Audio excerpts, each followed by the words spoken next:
बिस्मिल्लाहिर्रहमानिर्रहीम, अस्सलाम वालेकुम नाज़रीन। प्रोग्राम दी ऑर्किड स्कूल जीतेगा Pakistan HBL PSL 6 powered by Medicam and Me body spray, it's all about मी। इसके साथ मैं हूं आपका मेज़बान डॉक्टर बुलंद इकबाल।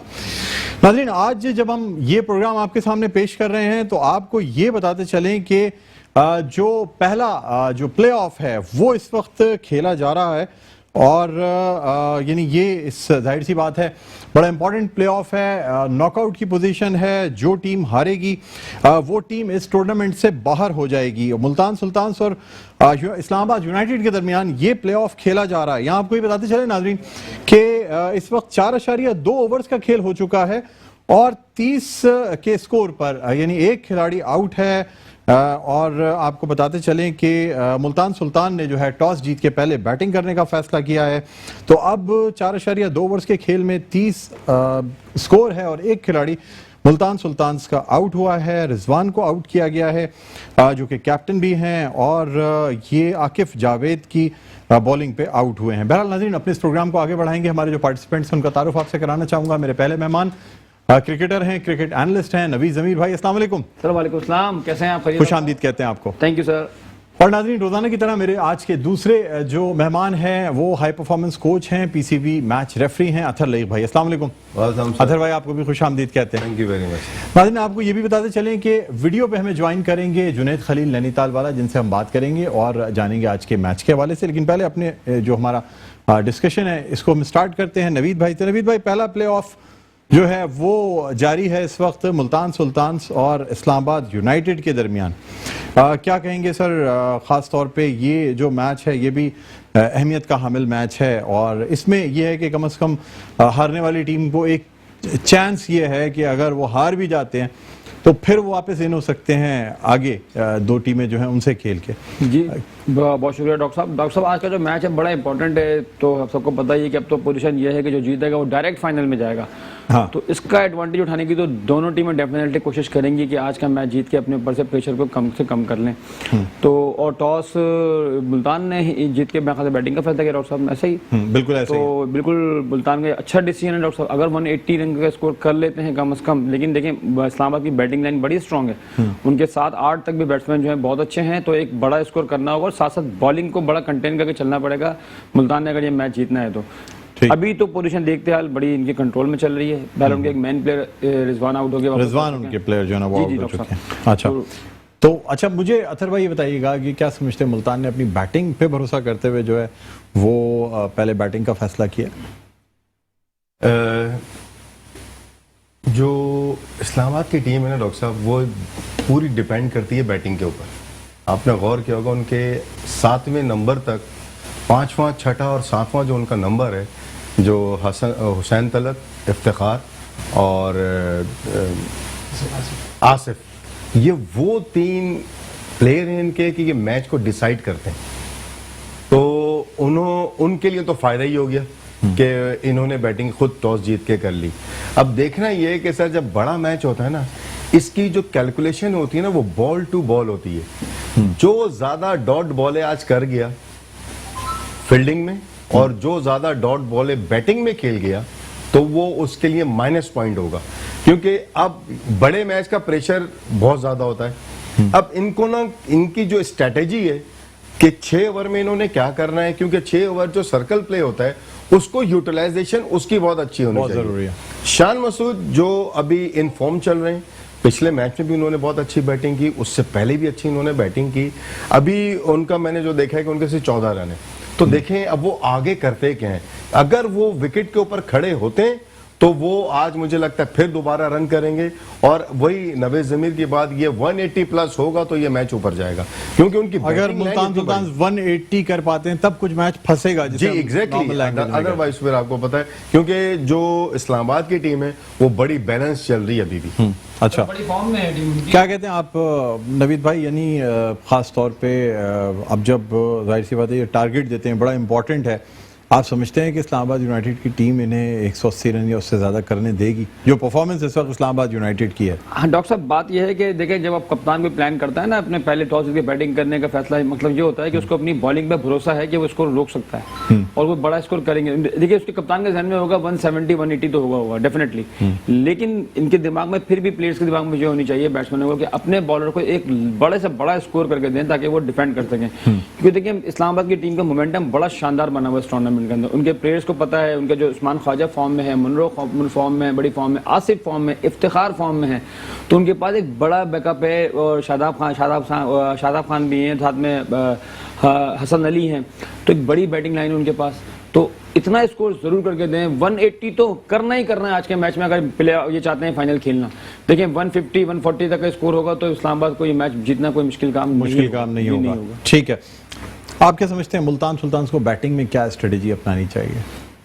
अभी देखें, इनका जो मेन प्लेयर आउट हो गया रिजवान आउट हो गया। अच्छा, रिजवान के आउट होने से फर्क ये पड़ता है कि वो ऐसा प्लेयर है, बिजी प्लेयर इसको कहते हैं, कि ये बहुत जल्दी जल्दी रन लेता है और हर बॉल पे रन लेता है।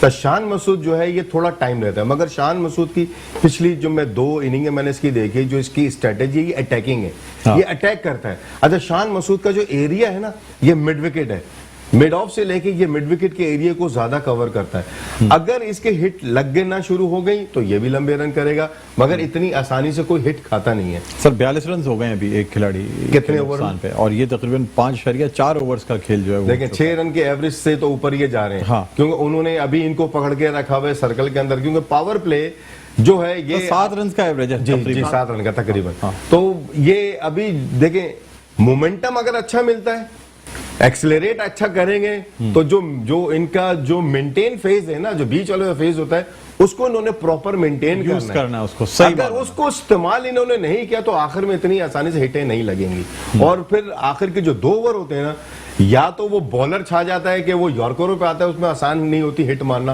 और या फिर अगर बैट्समैन की हिटें लगनी शुरू होती हैं तो वो फिर जो ना आखिर के 40 रन, आपको याद होगा कि पिछले मैच में सोहेल तनवीर ने जो 24 रन लिए थे, वो इनको जितवाया था। बिल्कुल। और अगर इस तरीके के आखिर के 2 ओवर इन्होंने यूटिलाइज कर लिए, वो 30-35 रन अगर ये करते हैं तो इनके लिए बहुत ज्यादा आसान हो जाएगा। बिल्कुल, आपसे मजीद बात करेंगे, लेकिन यहाँ नाज़रीन एक छोटा सा वक्फा लेना चाहेंगे। वक्फे के बाद दोबारा जब आपकी खिदमत में हाजिर होंगे तो हमारे साथ जुनैद खलील नैनीताल वाला group managing director मेडिकैम group of companies, वो भी हमारे साथ होंगे। कहीं ना जाइएगा, देखते रहिए द ऑर्किड स्कूल। जीतेगा Pakistan HBL PSL 6 powered by Medicam and Me body spray. नाज़रीन वेलकम बैक। एक दफा फिर आपको खुशामदीद कहते हैं। मेट्रो वन न्यूज़ का ये खुसूसी प्रोग्राम द ऑर्किड स्कूल जीतेगा Pakistan, powered by Medicam and Me body spray, it's all about मी। नाज़रीन अब हम बात करना चाहेंगे जुनैद खलील नैनीताल वाला से, जो कि ग्रुप मैनेजिंग डायरेक्टर हैं मेडिकैम ग्रुप ऑफ कंपनीज के, हमारे साथ वीडियो कॉल पर ऑनलाइन मौजूद हैं। सबसे पहले उनको खुशामदीद कहते हैं। अस्सलाम वालेकुम सर, बहुत बहुत खुशामदीद कहते हैं। बहुत शुक्रिया आपने हमारे प्रोग्राम के लिए वक्त निकाला। वालेकुम अस्सलाम। सर सबसे पहले तो आपको हम ये कहना चाहेंगे कि आपकी एक टीम लाहौर जो है वो टूर्नामेंट से आउट हो गई, लेकिन दूसरी जानिब दूसरी टीम कराची जो है, कराची किंग्स की टीम टूर्नामेंट में वापस आ गई। क्या कहेंगे आप इस हवाले से? देखें, आखिरी मैच देखने के बाद तो जो ना सिर्फ और सिर्फ इस चीज़ का एहसास हुआ कि कभी खुशी कभी गम। एक टीम बाहर है, एक टीम अंदर। बट खैर, अंदर और बाहर से जो ना वो कोई इतना ज़्यादा फ़र्क नहीं पड़ता। आई थिंक लाहौर की बहुत ही जो ना वो अनप्रोफेशनल और बहुत ही बुरी जो ना वो उन्होंने क्रिकेट जो ना वो पेश की। डू एंड डाई मैच के अंदर एकदम से उन्होंने नया कॉम्बिनेशन अपने जो ना ओपनिंग का जो ना लगा दिया। सोहेल अख्तर बहुत ही डिसेंट जो ना वो परफॉर्म कर रहे थे, बट स्टिल जो है ना वो उन्होंने उसको ओपनिंग से हटा के जो ना वो अपने इतने नीचे ले गए। बैंडंग मिडिल ऑर्डर बहुत अच्छा खेल रहे थे, लेकिन कहीं भी जो है ना ऐसा नहीं लगा कि उनको ओपनिंग कराई जा सके। I think all credit goes to the management of Lahore Qalandar कि इतने पुअर उन्होंने जो ना वो डिसीजंस लिए, जिसकी वजह से वो जो ना वो PSL के अंदर बाहर हो गए और कराची किंग्स की जो ना खुशकिस्मती रही। अच्छा सर, 4 टीमें इस वक्त पॉइंट्स टेबल पे 10 के स्कोर पर हैं, लेकिन फ़र्क सिर्फ ये है कि उनके जो रन रेट्स है उसमें फ़र्क है, जिसकी वजह से एक टीम बाहर भी हुई। अब लाहौर कलंदर्स जो है वो totally because of run rate बाहर गए। अगर रन रेट अच्छा होता या मुल्तान सुल्तान से 80 रन से नहीं हारते तो फिर भी टूर्नामेंट में रहते। 10 पॉइंट्स उनके भी थे। सर आप क्या कहेंगे, क्या टीमों को ये सबक हासिल करना चाहिए कि हार भी रहे हो तो कम से कम रन रेट ऐसा हो कि उनके जो नेट रन रेट है उसके ऊपर कोई फर्क ना पड़े, क्या कहेंगे आप? देखिए अब तो इम्पैक्ट खत्म हो गया रन रेट का, पीएसएल के अंदर जो ना प्लेऑफ के अंदर एंट्री हो ले चुके हैं, अब तो विनिंग एंड लूजिंग ही रह गया। बट यस, पीएसएल 2022 के अंदर इन टीमों को इस चीज़ का ख्याल रखना पड़ेगा कि अगर इवन ये मैच हारें तो भी जो ना वो डिसेंट रन रेट से हारें। अगर आपको याद होगा पेशावर के एक मैच के अंदर जहां पर इस्लामाबाद ने 230 रन से ज़्यादा उनको जो ना टारगेट दिया था और वो बहुत डिसेंट तरीके से 200 समथिंग रन चेस करके अपना रन रेट बचा गए थे। आई थिंक रन रेट इस फॉर्मेट के अंदर जहां पर आपके पास 6 टीमें हैं और 4 ने क्वालिफाई करना है, रन रेट भी उतना ही इंपॉर्टेंट है जितना आपकी विनिंग और लूजिंग है। और I think I don't know what happened to the Lahore Qalandars management के उन्होंने रन रेट को अपने सामने नहीं रखा और इतने बड़े डिफरेंस से जो ना वो आउट हो गए। Lucky Karachi automatically because of their poor performance वो क्वालिफाई कर गए। सर आज के जो प्लेऑफ्स के मैच खेले जा रहे हैं जिसमें पहला मैच इस्लामाबाद यूनाइटेड और मुल्तान सुल्तान्स के दरमियान है, आप क्या समझते हैं सर?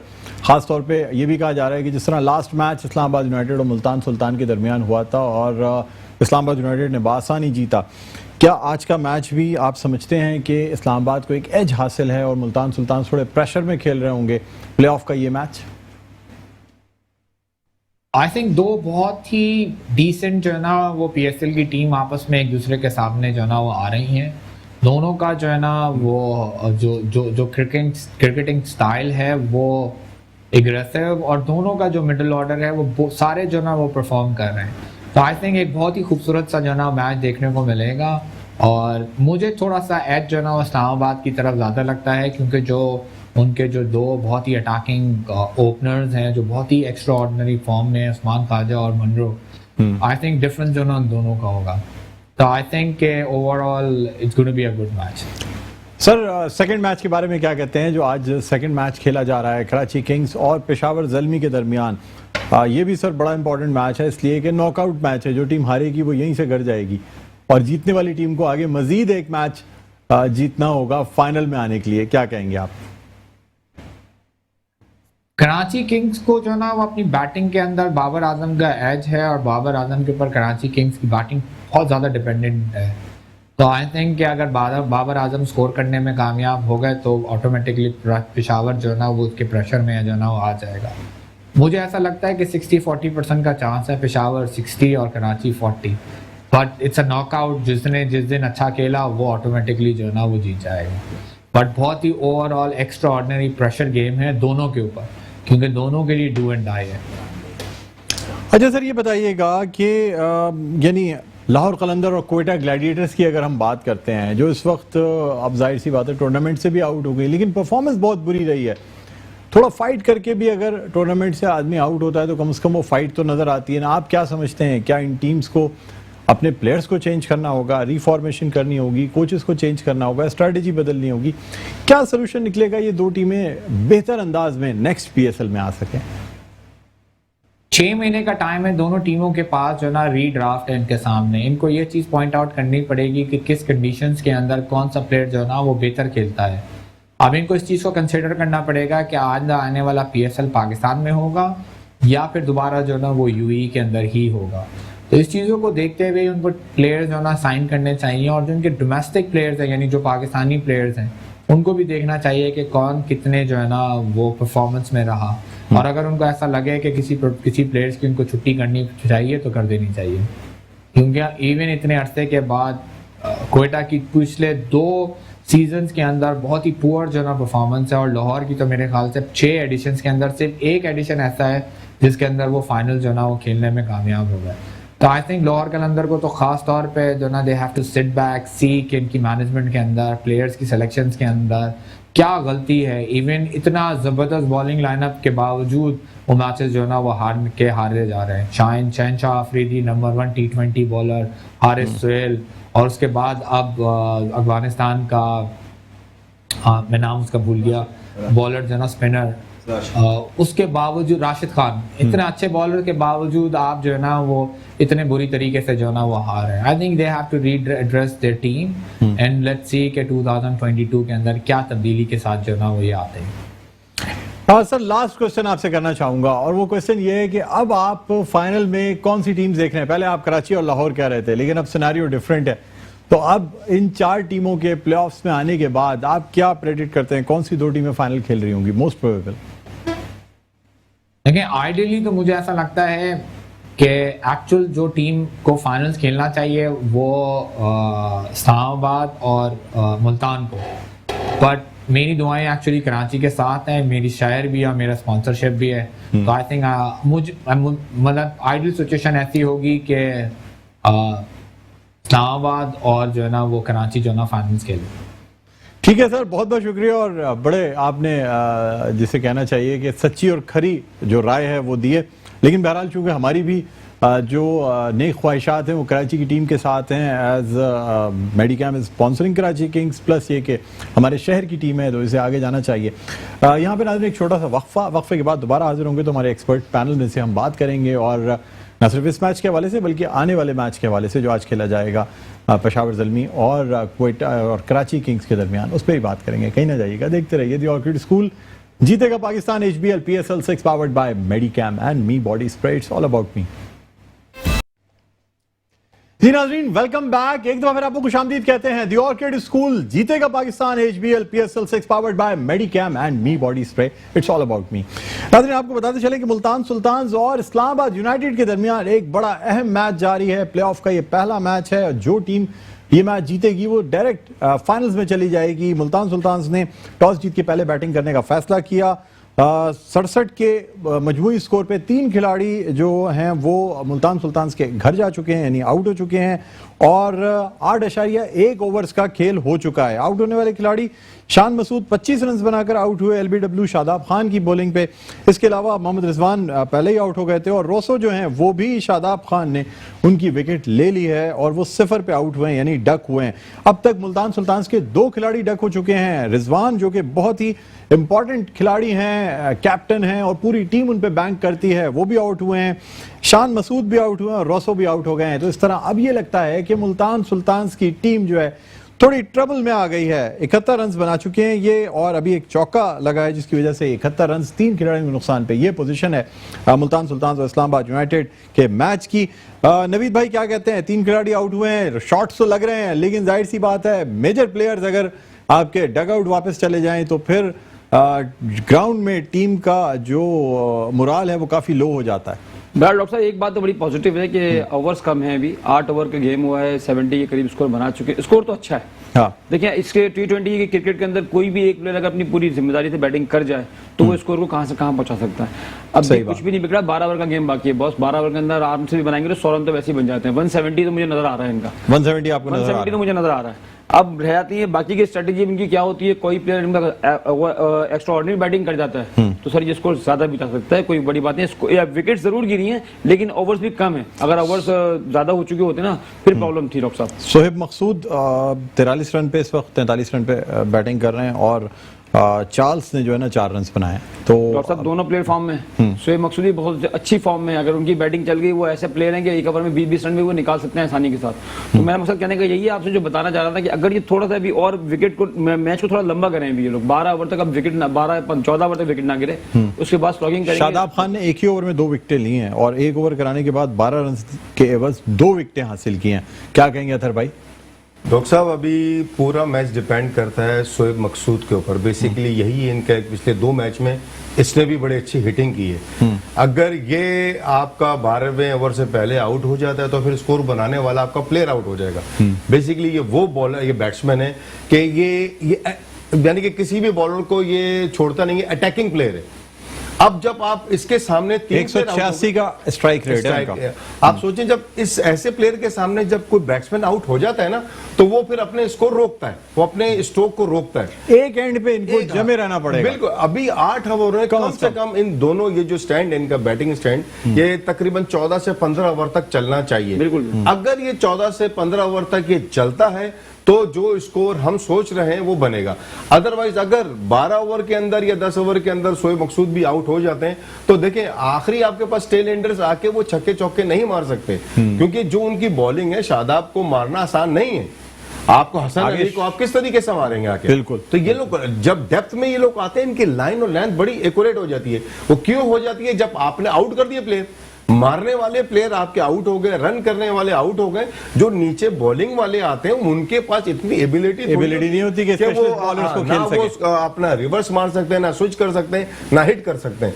तो जिन्होंने मारना है वही बाहर बैठे हुए, और जिन्होंने बॉलिंग करनी है सारी जिम्मेदारी अगर वो बॉलिंग भी आगे करें और आखिर में जाकर रन भी करें तो और मुश्किल हो जाता है। अच्छा नवीद भाई, क्या आप मुझे ये बताएं कि अगर हम नेक्स्ट मैच की थोड़ी सी बात करें तो आप क्या समझते हैं, कराची किंग्स और पेशावर ज़ल्मी क्या देख रहे हैं? डॉक्टर साहब, जो जिस तरह कराची पहुंची है ना कल के पिछला मैच जीत करके, तो अगर हम मवाजना करेंगे तो जुनैद भाई ने जो कहा 60-40 का मैच उन्होंने गलत नहीं कहा बॉस। लेकिन ये बताऊं, बाबर आजम का बड़ा एज है। बाबर आजम एक ऐसा प्लेयर है, किसी भी टाइम वो कुछ भी कर सकता है। पूरी बैटिंग वो करेगा, उनकी टीम रन करेगी। बाबर आजम की बैटिंग की बड़ी इंपॉर्टेंस मैच के अंदर है। उसने अगर रन कर दिए तो सर टीम का स्कोर कर जाएगी। और मेरे हिसाब से देखिए, मैंने कल भी आपसे कहा था, मैं कराची को फेवरेट समझता हूँ कि कराची अब बुरे वक्त से निकल कर ऊपर तक आई है। तो मेरे ख्याल से कराची को ज्यादा एज, मैंने कराची को ज्यादा एज हासिल है। अथर भाई आप क्या कहते हैं? डॉक्टर साहब, कराची एक सरप्राइज पैकेज था, अब ये सरप्राइज ही देगा, क्योंकि अच्छा। जिस तरीके से कराची आई है ना, हाँ। तो ये कुछ भी कर सकती है। हाँ। देखिए, हालांकि हम तो सपोर्ट यही करेंगे कि कराची जीते, मगर अब ये जीत जो है, ये इनकी जीत के लिए स्ट्रेटेजी प्रॉपर, प्लानिंग प्रॉपर, ये ना हो कि आपका अगर बाबर आजम आउट हो जाता है, क्योंकि वो डिपेंड कर रही है एक ही प्लेयर के ऊपर। बाबर आजम आउट तो टीम कुछ नहीं करती, बाबर आजम रन करता है तो टीम रन करती है। तो अब वसीम अकरम साहब बाहर बैठे हुए और गिब्स बाहर बैठा हुआ है। इनको वसीम अकरम जो है वो बॉलिंग की स्ट्रेटेजी अपने बॉलर को क्या देते हैं, और गिब्स बैट्समैन को अपनी बैटिंग की स्ट्रेटेजी क्या देता है कि मुझे किस हिसाब से, किस रन रेट से, किस बॉलर पे अटैक करना है और किस बॉलर को आराम से खेलना है। ये ना हो कि वो जाएं, जो बॉलर आप देखते हैं हर मैच के अंदर उनकी जो वहाब रियाज को आप हिट नहीं मार सकते, और भी उनके पास जो बॉलर हैं वो हिट ही नहीं खाते। तो हिट मारने के लिए आपको रुकना पड़ेगा, आपको टाइम वहां पे स्पेंड करना पड़ेगा, और जो आपकी प्लानिंग है बैटिंग की, देखिए 4-5 बैट्समैन के बाद ये होता है कि दानिश अजीज के ऊपर टीम एहसार करेगी कि भाई दानिश आएगा तो मारेगा। दानिश ने पिछले मैच में कर दिया अपना काम, मगर उस बच्चे के साथ क्या ज्यादती है कि उसको प्रॉपर वो जगह नहीं मिल रही जहां पे उसको जगह मिलनी चाहिए। वसीम अकरम ने उसके ऊपर ट्रस्ट किया और उसको लेकर आया।